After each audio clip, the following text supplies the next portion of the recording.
شیطان بہت شیطانی قوتیں رکھتا ہے، لیکن اللہ کے خاص بندے شیطان سے قوی ہیں، طاقتور ہیں۔ حضرت ابو ہریرہ رضی اللہ تعالیٰ عنہ سے معروف روایت ہے، فرماتے ہیں کہ صدقے کے مال میں حضور نے مجھے امین مقرر کیا، پہرے دار مقرر کیا۔ تو کہتے ہیں میں پہرے پہ تھا، ایک شخص آیا، اس نے چادر بچھائی اور جلدی جلدی سے وہ غلہ، وہ کھجوریں، وہ مال اپنے کپڑے میں ڈالنے لگا۔ میں نے دوڑ کے اس کو پکڑ لیا، تو اس نے اپنا آپ مجھ سے چھڑانا چاہا، لیکن میرے ہاتھوں کی گرفت مضبوط تھی، وہ چھڑا نہ سکا۔ اس نے کہا کہ میں کثیر العیال ہوں، میرے چھوٹے چھوٹے بچے ہیں، تو بھوک نے مجھے چوری پہ مجبور کیا، میں کوئی پیشہ ور چور نہیں ہوں۔ کہتے ہیں مجھے ترس آ گیا، میں نے اس کو چھوڑ دیا۔ خیر رات گزر گئی، صبح ہوئی، حضور کی خدمت میں حاضر ہوا تو آقا کریم نے فرمایا کہ ما فعل اسیرک البارحہ، ابو ہریرہ رات والے چور کا کیا بنا؟ عرض کی حضور وہ بڑا مجبور شخص تھا کوئی، اور اس نے کہا کہ میں پیشہ ور چور تھوڑا ہوں، بچوں کی بھوک نے مجھے یہاں تک پہنچا دیا۔ تو حضور علیہ السلام نے فرمایا جھوٹا شخص ہے، اور سنو آج پھر آئے گا۔ کہتے اگلے دن تو میں طاق میں رہا، تو خیر وہ آیا اور اس نے چادر بچھائی اور غلہ اس چادر میں ڈالنے لگا۔ میں نے جا کے پکڑ لیا، تو اس نے کہا مجھے چھوڑ دے۔ میں نے کہا میں تو نہیں چھوڑوں گا۔ اس نے کہا کہ مجھے چھوڑ دے، منت سماجت کی اور بہت ترلے کیے، تو کہتے میرے دل میں پھر ترس آ گیا، میں نے پھر چھوڑ دیا۔ میں پھر حضور کی خدمت میں آیا تو حضور نے فرمایا ما فعل اسیرک البارحہ، رات والے چور کا کیا بنا؟ میں نے کہا حضور وہ آیا اور اس نے کہا میں کثیر العیال ہوں، مجھے پھر ترس آ گیا، میں نے چھوڑ دیا، پر میں جھوٹا آدمی ہے، اور سنو آج پھر آئے گا۔ اللہ اکبر، جو ہو چکا وہ بھی حضور جانتے ہیں، جو ہونے والا ہے وہ بھی میرے حضور جانتے ہیں۔ یہ اللہ نے اپنے محبوب کو شان دی ہے۔ تو کہا آج پھر آئے گا۔ کہتے ہیں میں طاق میں تھا کہ وہ آیا، اس نے چادر بچھائی اور غلہ ڈالنا شروع کر دیا۔ تو کہتے ہیں کہ میں پھر پکڑ لیا۔ میں نے کہا آج تو نہیں چھوڑوں گا، آج تو جو حضور کے پاس لے کے جاؤں گا۔ تو جب اس نے ترلے کیے، منتیں کی، میں نے کہا نہیں آج تو کوئی بات نہیں چلے گی۔ ایک دن ہو گیا، 2 دن ہو گیا، اب تیسرا دن ہے۔ اس نے کہا ابو ہریرہ میں تمہیں ایک بات بتاتا ہوں، اگر تمہیں اچھی لگے تو مجھے چھوڑ دو گے؟ کہا بتاؤ۔ کہا کہ جب رات سونے لگو تو آیت الکرسی پڑھ لیا کرو، فجر تک تمہارے پاس شیطان نہیں آئے گا۔ کہتے ہیں بات بڑی اچھی تھی، میں نے اسے چھوڑ دیا۔ حضور کی خدمت میں پہنچا تو پھر فرمایا وہ رات والے چور کا کیا بنا؟ میں نے کہا حضور اس نے مجھے یہ وظیفہ بتایا۔ حضور نے فرمایا بندہ تو جھوٹا ہی تھا لیکن بات سچی بتا گیا۔ اور پھر فرمانے لگے ابو ہریرہ جانتے ہو وہ 3 دن جو آتا رہا وہ کون تھا؟ میں نے کہا اللہ و رسولہ عالم۔ فرمایا وہ خود ہی تو شیطان تھا۔ 3 دن جو آتا رہا وہ خود ہی تو شیطان تھا۔ اب شیطان بڑا تگڑا ہے لیکن ابو ہریرہ پکڑے تو چھڑا نہیں سکتا۔ یار ابو ہریرہ پکڑے تو شیطان چھڑا نہ سکے، اگر حضرت عمر پکڑ لیں تو یہاں تو آ گیا نا، حضرت عمر کے سامنے تو آنے کی ہمت بھی نہیں کرتا۔ ان الشیطان یفر من ظل عمر، شیطان میرے عمر کے سائے کو دیکھ کے بھی بھاگ جاتا ہے۔ تو شیطان بڑا طاقتور ہے، بڑا قوی صحیح، لیکن اللہ کے مخلص بندوں کے مقابلے میں وہ بہت کمزور ہے۔ اس لیے اس راستے پہ اگر چلنا ہو تو کسی طاقتور کے ساتھ چلے تاکہ یہ کمزور سمجھ کے حملہ آور نہ ہو جائے۔ تو ہم نماز کے اندر جب کھڑے ہوتے ہیں تو اس وقت اللہ سے سیدھی راہ جو مانگ رہے ہوتے ہیں تو یہ نہیں مانگ رہے ہوتے کہ سیدھی راہ دکھائی دے، ہم دیکھ چکے ہیں حضور کے صدقے سے تبھی تو کلمہ پڑھا ہے، سیدھی راہ دیکھ چکے ہیں تبھی تو وضو کیا ہے، سیدھی راہ دیکھ چکے ہیں تبھی تو کانوں تک ہاتھ لگا کے ہاتھ باندھے اس کی حضور کھڑے ہیں اور رخ قبلہ کی جانب کیا ہے، دیکھ چکے ہیں۔ لیکن آج نماز کے اندر ہم یہ کہہ رہے ہیں اہدنا الصراط المستقیم، مالک راہ دیکھ تو چکے ہیں لیکن پہنچنا بڑا مشکل ہے، راستے میں شیطان بھی کھڑا ہے، نفس بھی کھڑا ہے، کہیں راستہ خراب نہ ہو جائے، ساری زندگی کی کمائی کہیں لٹ نہ جائے۔ اس لیے اللہ سے مانگا کہ مالک ہم کمزور ہیں، ہمیں کوئی مان نہیں ہے کہ ہمیں راستہ دیکھ لیا تو منزل پہ پہنچ جائیں گے، قدم قدم پہ شیطان ہے، نفس موجود ہے، مالک تو دستے کرم بڑھا اور ہمیں منزل تک پہنچا دے، اور جب وہ کرم کرے گا تو پھر پہنچتے ہوئے دیر نہیں لگے گی۔ حضرت ابی ملیکہ رضی اللہ تعالیٰ عنہ تابعی ہیں، امام بخاری علیہ رحمہ نے دیگر محدثین نے ان سے روایات لی ہے. فرماتے ہیں میں 30 اصحاب رسول سے ملاقات کی اور ہر ایک کو آخرت کے بارے میں ڈاڈا فکر مند پایا. ہر بندہ یہ کہتا تھا میرا خاتمہ ٹھیک ہو جائے. یہ کون کہہ رہے ہیں؟ جنہوں نے حضور کو دیکھا. آج پیر بھی کہتا ہے بس میرے مرید ہو گئے تم سیدھے جنتی ہو، اور مرید بھی کہتا ہے کہ ٹھیک ہے ہمارا پیر بڑا اونچا ہمیں لے جائے گا. اللہ اکبر، حضور سے بڑا پیر کوئی نہیں، صحابہ سے بڑا مرید کوئی نہیں. 30 اصحاب سے ملا ہوں، 30 کے 30 ہی ڈرتے تھے ہمارا خاتمہ ٹھیک. دیکھو حضرت ابو بکر رضی اللہ تعالیٰ عنہ کو میرے حضور نے کہا نا ابو بکر فی الجنہ، عمر فی الجنہ، عثمان فی الجنہ، علی فی الجنہ، طلحہ فی الجنہ. ان کو جنت کی بشارت دی ہے. لیکن صدیق اکبر کیا کہہ رہے ہیں؟ اللہ اکبر، ایک چڑیا کو دیکھ کے اے چڑیا تجھے موج ہے، ایک شاخ سے اڑتی ہے دوسری شاخ پہ بیٹھ جاتی ہے اور تیرا حساب بھی نہیں ہوگا، پھنسے تو ہم میں جن کا حساب ہو. یہ وہ کہہ رہے ہیں جن کو حضور کی زبان سے یہ لفظ ملے ہیں، ابو بکر فی الجنہ، ابو بکر جنت. اللہ اکبر. عثمان غنی رضی اللہ تعالیٰ نے قبر پہ کھڑے رو رہے قبرستان میں، تو کسی نے کہا یاد ہو رہے ہو؟ کہا میرے حضور نے کہا تھا کہ آخرت کی پہلی منزل قبر ہے. اللہ اکبر. یہ وہ ہے جن کو بشارتیں دی گئی، جن کے عمل، جن کے کام اور جن کی محنتیں اور دین کے لیے خدمات کسی ترازو پہ تولی نہیں جا سکتی. اور صحابی کا عمل، صحابی ایک مٹھی جو خیرات کرے، روایت میں آتا ہے ایک مٹھی جو خیرات کرے، اور بعد میں آنے والا احد پہاڑ جتنا سونا خیرات کرے. صحابی کا عمل پھر بھی زیادہ ہے. 15 کلومیٹر پہ پھیلا ہوا پہاڑ، اتنا سونا کسی کے پاس ہوگا ہی نہیں، حکومتوں کے پاس نہیں. لیکن فرض کرو کسی کے پاس ہو، پھر اتنا جگرا بھی ہو کہ وہ خیرات بھی کرتے، لیکن اس کا اجر پھر بھی صحابی کے مٹھی بھر جو خیرات کرنے کے عمل کو نہیں پہنچ سکتے. اور ابو بکر وہ ہیں جنہوں نے مٹھی جو خیرات نہیں کیے، سارا گھر خیرات کر. کتنا اجر ہے. لیکن پھر بھی کہا کہ چڑیا تجھے موج ہے، ایک شاخ سے اڑ کے دوسری شاخ پہ بیٹھ جاتی اور تیرا حساب بھی نہیں ہوگا، پھنسے تو ہم میں جن کا حساب ہوگا. یہ وہ لوگ ہیں جن کی زندگیاں تقوی میں گزری.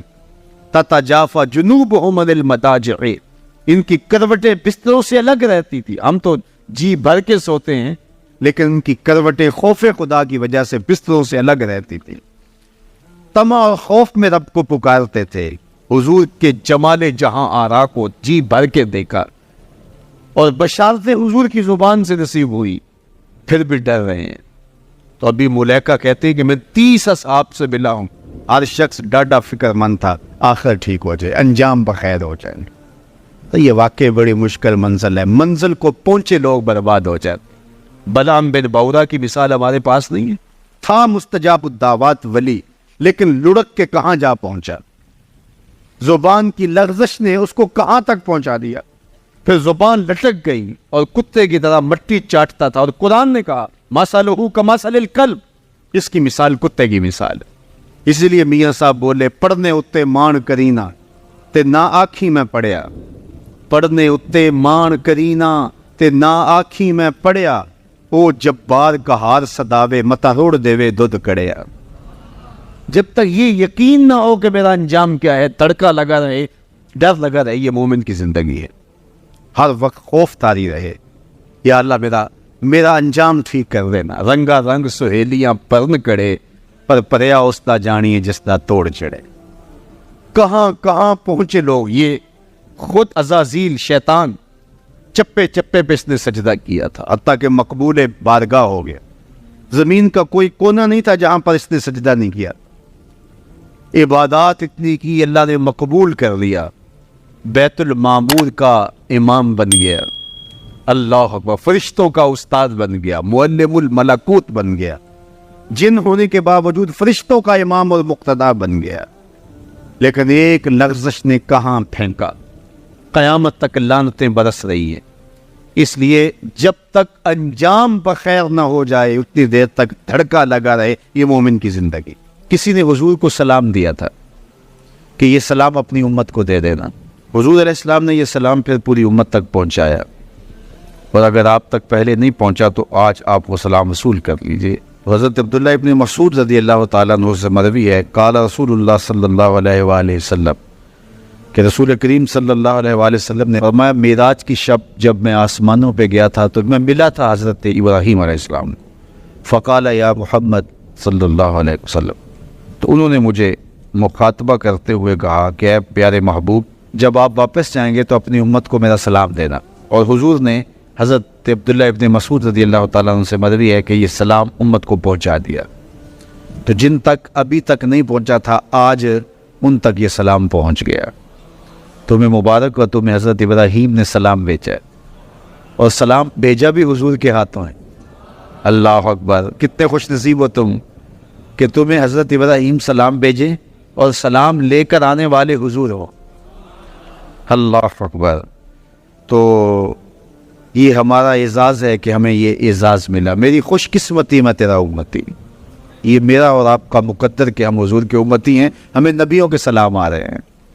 تو کہا کہ اپنی امت کو میرا سلام کہنا، اور انہیں میری جانب سے ایک پیغام بھی دینا، یہ خبر بھی دینا۔ اور وہ خبر کیا ہے؟ سنو، جنت کی جو مٹی ہے وہ بڑی پاکیزہ ہے، اور وہاں کا پانی بڑا میٹھا ہے، کھیت بڑے زرخیز ہیں، جو بھی بیج لگاؤ فوراً اگ جاتا ہے۔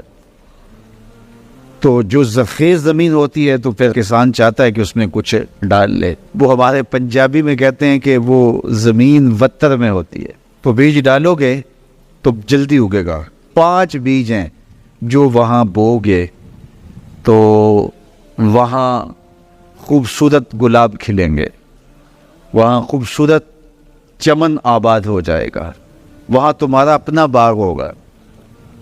اس میں سبحان اللہ کے کچھ بیج ڈال دو، کچھ الحمدللہ کے بیج ڈال دو، کچھ لا الہ الا اللہ کے بیج ڈال دو، کچھ اللہ اکبر کے بیج ڈال دو، کچھ لا حول ولا قوت الا باللہ کے بیج ڈال دو۔ کہا کہ کھیت تیار ہے، سہاگا لگا ہوا ہے، زمین وتر میں ہے، پانی وافر ہے، مٹی اچھی ہے، موسم خوبصورت ہے۔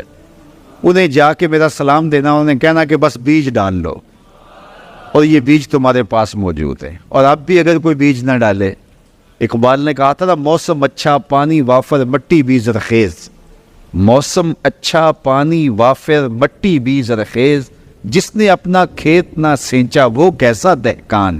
تو کہا کہ یہ 5 بیج تمہارے پاس رکھے ہوئے ہیں، اور یہ بیج ہمیں ہمارے حضور نے دیے۔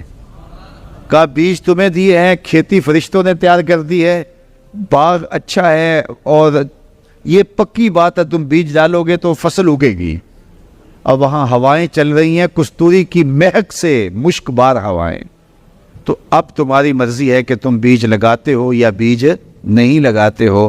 تو کہا کہ یہ حضرت ابراہیم نے پیغام بھیجا ہے آپ سب کے لیے، حضور کی وساطت سے یہ پیغام آیا ہے کہ جنت کی مٹی تیار ہے، اور سہاگا لگا ہوا ہے، پانی بالکل تیار ہے، اور کھیت بھی ہموار ہے، بس آپ نے جو ہے وہ چھڑکاؤ کرنا ہے بیج کا۔ اور یہ بیج 5 ہیں، اگر تم ڈال لو گے تو فصل اگ جائے گی، موج کرو گے، کبھی دعائیں دو گے۔ کہ کسی نے کوئی نسخہ بتایا تھا، تو یہ 5 بیج کون سے ہیں؟ سبحان اللہ، الحمدللہ، لا الہ الا اللہ، اللہ اکبر، لا حول ولا قوت الا باللہ۔ تو یہ 5 بیج بونے کے لیے ہی تو ہم یہاں آئے ہیں۔ ہم گھر بار چھوڑ کے اس لیے آئے نا، گھر والے پوچھتے ہو کدھر جا رہے ہو؟ ہم کھیتی باڑی کرنے جا رہے ہیں، ہم کچھ بیج لگا کے آئیں گے انشاءاللہ، پھر جب وہ اگیں گے، بڑے ہوں گے، تو جنت میں آپ کو بھی اس کی چھاؤں میں بٹھائیں گے۔ تو انہوں نے کہا ہوگا جاؤ تم بھی کھیتی باڑی کرو، تو پیچھے سے ہم بھی فارغ نہیں ہیں، ہم بھی انشاءاللہ بیج گاڑیں گے۔ تو پڑھیے سبحان اللہ والحمدللہ ولا الہ الا اللہ واللہ اکبر ولا حول ولا قوت الا باللہ، سبحان اللہ والحمدللہ ولا الہ الا اللہ واللہ اکبر ولا حول ولا قوت الا باللہ، سبحان اللہ والحمدللہ ولا الہ الا اللہ واللہ اکبر ولا حول ولا قوت الا باللہ۔ لاکھوں لوگ حضور کی چوکھٹ پہ، لیکن ہر بندہ یہ محسوس کرتا ہے اس طرح ساری رحمتیں میرے پہ اتر رہی ہے، میرے پہ برس رہی ہے۔ وہ کیا کسی نے کہا تھا اور قلم توڑ دیا، اس نے کہا کہ یہ کتنی عجیب بات ہے کہ اتنے بڑے ہجوم میں، ذرا شعر کا حسن دیکھیے، یہ کتنی عجیب بات ہے کہ اتنے بڑے ہجوم میں وہ دیر تک سنتے رہے بس میری ہی داستان. ہر بندے کو یہی محسوس ہوتا ہے. یہ کتنی عجیب بات ہے کہ اتنے بڑے ہجوم میں وہ دیر تک سنتے رہے میری ہی داستان. تو ہر بندے کو یہی لگتا ہے کہ میری ہی وہ سن رہے ہیں. اور زہری صاحب کا انداز بڑا سادہ ہے, پنجابی لہجہ ہے کہ آقا دے دوارے تے غلاماں دیاں ٹولیاں, ایک پیا سندا اے لکھاں دیاں بولیاں. ایک پیا سندا اے, کوئی اردو میں بول رہا ہے, کوئی پشتو میں بول رہا ہے, کوئی پنجابی میں بول رہا ہے, کوئی عربی میں بول رہا ہے. اور اقبال کہتا ہے شش جہت روشن ز تاب روئے تو, ترکو تاجی کو عرب ہندوئے تو. حضور یہ ترک بھی آپ کے غلام, یہ تاجک بھی آپ کے غلام, یہ عرب بھی آپ کے غلام, یہ سارے نوکر آپ کے. گرد تو گردد حریم کائنات, از تو خواہم یک نگاہ التفات. مجھے اپنے والد گرامی یاد آ گئے. وہ روزانہ یہ شعر پڑھا کرتے تھے, اور پڑھتے ہوئے ان کی جو کیفیت ہوتی تھی ہمیں ترس آتا تھا ان کے اوپر. ہم بالکل جب چھوٹے تو ہم خود رونے لگ جاتے تھے ان کو دیکھ کے. تو وہ روزانہ پڑھتے تھے ز مہجوری برآمد جان عالم, ز مہجوری برآمد جان عالم, تراہم یا رسول اللہ تراہم. اے محبوب دو عالم, تمام جہان کی جان آپ کے فراق میں نکل رہی ہے. تراہم یا رسول اللہ تراہم, تراہم یا نبی اللہ تراہم. حضور رحم کیجئے. نہ آخر رحمت للعالمین, ز محرومہ چرا فارغ نشینی. حضور آپ رحمت للعالمین نہیں ہیں, تو جب ہیں تو حضور ہمارے پہ کرم کیجئے. برو آول سرز برد یمانی, کہ روئے تست صبح زندگانے. حضور وہ یمنی چادر جو آپ اوڑے ہوئے ہیں ذرا اس کو ہٹائیے نہ رخ سے. آپ کا مبارک چہرہ زندگی کی صبح ہے. ادیم طائف نالین پاکن, شراکز رشتہ جہاں ماکن. حضور طائف کے چمڑے کی بنے ہوئے مبارک نالین آپ زیب تن کیجئے. شراکز رشتہ جہاں آئے ماکن, اور اس مبارک نالین کے اندر تسمے میرے چمڑے کے نہیں میری جان کے ڈالیے. کہ باشد گر کنی سوئم نگاہے, پیا پہ گرنا باشد گاہے گاہے. نگاہے یا رسول اللہ نگاہے, 100,000 جبریل اندر بشر, بحر حق سوئے غریباں یک نظر. یا رسول اللہ انظر حالنا, یا حبیب اللہ اسما قالنا. اننی فی بحر غم من بغرکن, خذ یدی ساحل لنا اشکالنا. یا صاحب الجمال و یا سید البشر, من وجهک المنیر لقد نور القمر.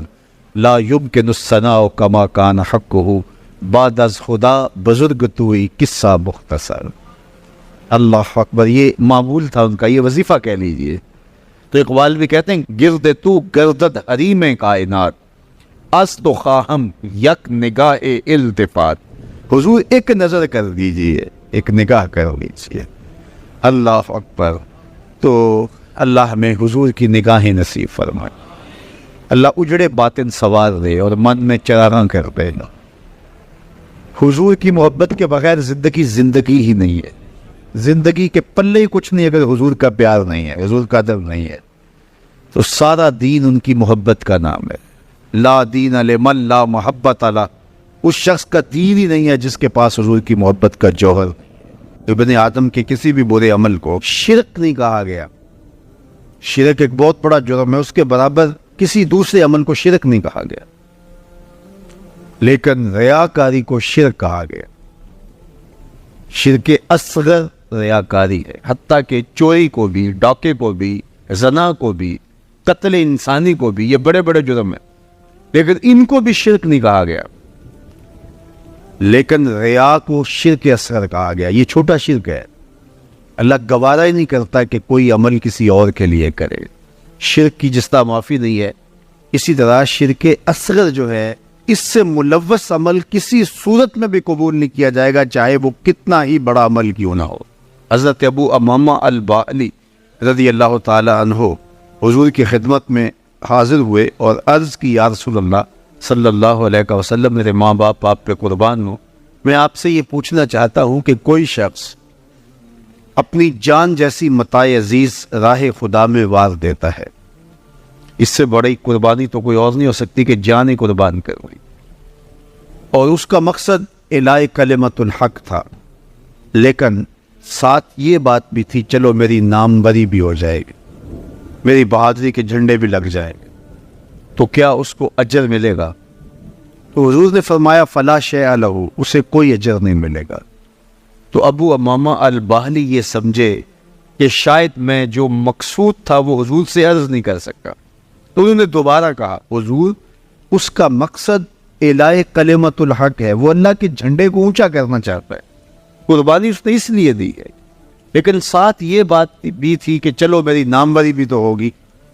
تو حضور نے فرمایا فلا شیء لہ، اسے کوئی اجر نہیں ملے گا۔ یہ پھر سمجھے شاید میں مقصود بیان نہیں کر سکا، تو پھر عرض کی حضور الہ کلمت الحق کے لیے، اللہ کے دین کو غالب کرنے کے لیے، اسلام کے جھنڈے کو اونچا کرنے کے لیے اس نے اپنی جان واری ہے، لیکن ضمن میں یہ بات بھی تھی کہ چلو ساتھ میرا نام بھی تو اونچا ہوگا، میری ناموری اور شہرت کے جھنڈے بھی تو لگیں گے۔ تیسری مرتبہ جب دہرا کے پوچھا تو حضور نے پھر فرمایا فلا شیء لہ، ابو امامہ اسے کوئی اجر نہیں ملے گا، اور فرمایا اللہ صرف اسی عمل کو قبول کرتا ہے جو صرف اسی کے لیے کیا جائے، صرف اسی عمل کو قبول کرتا ہے۔ اب ذرا دیکھیے کہ اللہ تعالیٰ جل شانہ کی یہ غیرت ہے کہ وہ اس عمل کو قبول ہی نہیں کرتا جو غیر سے ملوث ہو جائے، وہ صرف اس عمل کو قبول کرتا ہے جو محض اس کے لیے کیا جائے، اور اس کے علاوہ عمل کو شرک اصغر قرار دیا گیا۔ تو شیطان کی کوشش یہ ہوتی ہے کہ وہ عمل کو ریا میں مبتلا کر دے تاکہ یہ عمل کی مشقت بھی گوارا کرے اور اس کو اس سے کچھ حاصل ہونے کے بجائے الٹا اللہ کی ناراضگی میں ملے۔ اور اگر کوئی شخص ریا سے بھی بچ نکلتا ہے، اس نے تنہائی میں سجدے کیے، اس نے انتہائی مخفی انداز میں راہ خدا میں خیرات کی، تو انتہائی خلوص کے ساتھ اس کے اعمال سر انجام ہوئے، تو شیطان کا اگلا حملہ اس پر یہ ہوتا ہے کہ اس کو عجب میں مبتلا کر دے۔ عجب کیا ہے کہ وہ اپنے عمل کو دیکھتا ہے، اپنے آپ کو دیکھتا ہے، کہتا ہے واہ یہ عمل تو میرے پاس ہے، دوسروں کے پاس تو نہیں ہے، میں تو تہجد گزار ہوں، 5 نمازیں بھی پڑھتا ہوں، صلاۃ الاشراق بھی پڑھتا ہوں، صلاۃ الچاشت بھی پڑھتا ہوں، صلاۃ الاوابین بھی پڑھتا ہوں، میں تو دن کو روزہ بھی رکھتا ہوں، راتوں کا قیام بھی مجھے نصیب ہے، میں تو تلاوت کلام مجید بھی روز اتنے پارے پڑھتا ہوں، میں یہ بھی کرتا ہوں، میں یہ بھی کرتا ہوں، اور کسی کے دکھلاوے کے لیے بھی نہیں کرتا۔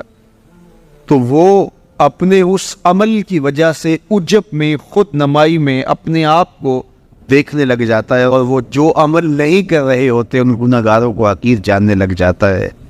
تو یہ عجب اس کو برباد کر دیتا ہے، اور عجب اس کے عمل کے حسن کو اور عمل کے جمال کو چھین لیتا ہے۔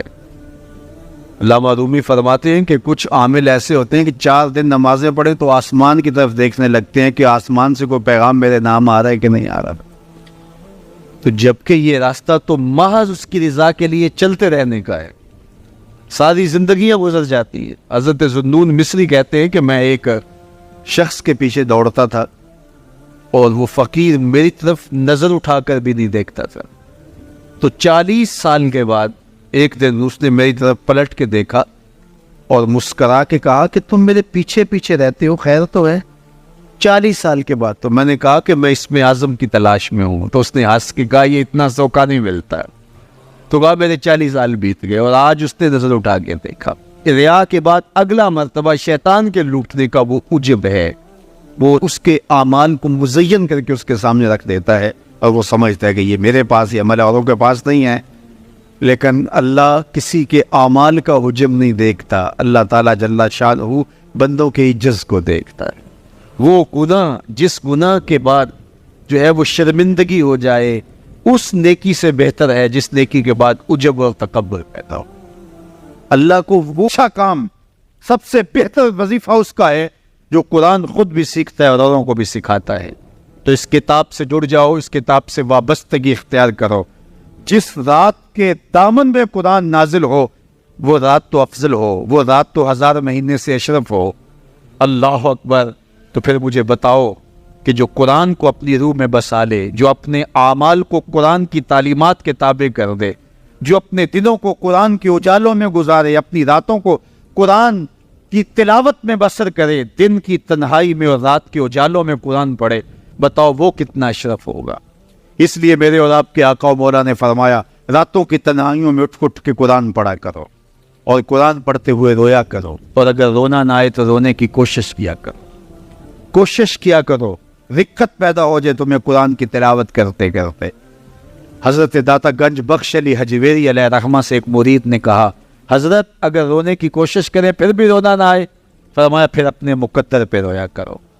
تم اتنے سنگ دل ہو گئے ہو کہ تمہاری آنکھیں آنسوں کا خراج نہیں دیتی ہیں، تو اس کتاب کے ساتھ جڑ جاؤ، تعلق کو مضبوط کر لو، اور اس کتاب سے وابستگی تمہیں دنیا آخرت کی بہتری کی ضمانت فراہم کرے گی۔ اور یہ کتاب زندہ ہے، اس کا پیغام کبھی فرسودہ نہیں ہوا، اس کا پیغام کبھی پرانا نہیں ہوا۔ ہر دور کے تقاضوں سے یہ کتاب ہم آہنگ ہے، اور یہ کتاب ہر شخص کی ضرورت کی کفالت کرتی ہے۔ اور پھر اللہ نے اس کو اتنا آسان کیا ہے، اتنا جامع بنایا ہے کہ ہر طبقہ زندگی کے شخص کے لیے قرآن کافی ہے، ہر شخص کی ضرورت کا کفیل ہے۔ اس کو ایک عام شخص پڑھے تو اس کو بھی نور ملتا ہے، ایک نقطہ بھی شخص اس قرآن کا مطالعہ کرے تو اس کو بھی روشنی ملتی ہے، ایک فلسفی پڑھے تو محروم وہ بھی نہیں ہوتا۔ جو بھی اس قرآن سے پڑھے، دیکھیے کچھ کتابیں ایسی ہوتی ہیں وہ بچوں والی ہوتی ہیں، جو پڑھے لکھے لوگ ہیں ان کی کوئی دلچسپی وہاں نہیں ہوتا، الف انار اور بے بکری میں انہیں کوئی دلچسپی نہیں ہوتی، اور جو بڑی کتابیں ہیں بچوں کی سمجھ سے ورا ہوتی ہیں۔ لیکن یہ واحد قرآن ہے، جس طبقے کا شخص بھی پڑھے، ان پڑھ پڑھے تو اس کو بھی نور ملے۔ میں دیکھتا ہوں تلاوت چل رہی ہوتی ہے اور تلاوت عربی میں ہے، اور بندہ عربی جانتا نہیں ہے وہ بھی جھوم رہا ہوتا ہے، اس کو بھی حظ مل رہا ہوتا ہے۔ یہ کتاب ہر طبقہ زندگی کو روشنی دیتی ہے، یہ قیامت تک آنے والی انسانیت کے لیے رشد و ہدایت کا صحیفہ ہے۔ اس کتاب سے جڑ جانے سے بلندیاں نصیب ہوتی ہیں۔ جس رات کو یہ کتاب اترے وہ رات تو لیلۃ القدر کہلائے، اور جو شخص اس کتاب سے وابستہ ہو جائے اور اس کتاب کو اپنی روحوں میں سمو لے، وہ ذی قدر کیوں نہیں ہوگا، وہ عزت کا مالک کیوں نہیں ہوگا، وہ شانوں اور عظمتوں کا مالک کیوں نہیں ہوگا۔ تو آئیے میں اور آپ اس رات کی ان خوبصورت پہنائیوں کے اندر اور ان حسین لمحوں کے اندر کتاب اللہ کے ساتھ جڑنے کا عزم کر کے اللہ کے حضور دعا کے لیے ہاتھ پھیلائیں کہ اے اللہ ہمیں اس کتاب کے ساتھ جوڑ دے۔ یہ کتاب زندگی بخش ہے، اللہ پوری امت کو اس کتاب کے ساتھ جوڑ دے۔ اقبال کہتے ہیں فاش می گوئم آنکھ در دل مزمرست، ای کتاب نیز چیزیں دیگرست۔ جو میرے اندر چیز چھپی ہوئی ہے اس کو کھل کے اگر بتاؤں، یہ کتاب نہیں، یہ کوئی اور ہی شے ہے، یہ زندگی بدل شے ہے، یہ حیات ساز کتاب ہے، یہ زندگی کو روشنی اور اجالوں سے بھر دینے والی کتاب ہے، یہ پستیوں سے اٹھا کے بلندیوں تک پہنچانے والی کتاب ہے۔ اس کا حرف حرف روشنی ہے، اس کا لفظ لفظ اجالا ہے، یہ زندگی کو زندگی کا حقیقی نور دینے والی کتاب ہے۔ اس سے جڑنے والے کبھی محروم نہیں ہوتے، سرخرو اور سربلند ہوتے ہیں۔ اللہ ہمیں اس کتاب رحمت سے جڑنے کی اور جڑے رہنے کی توفیق عطا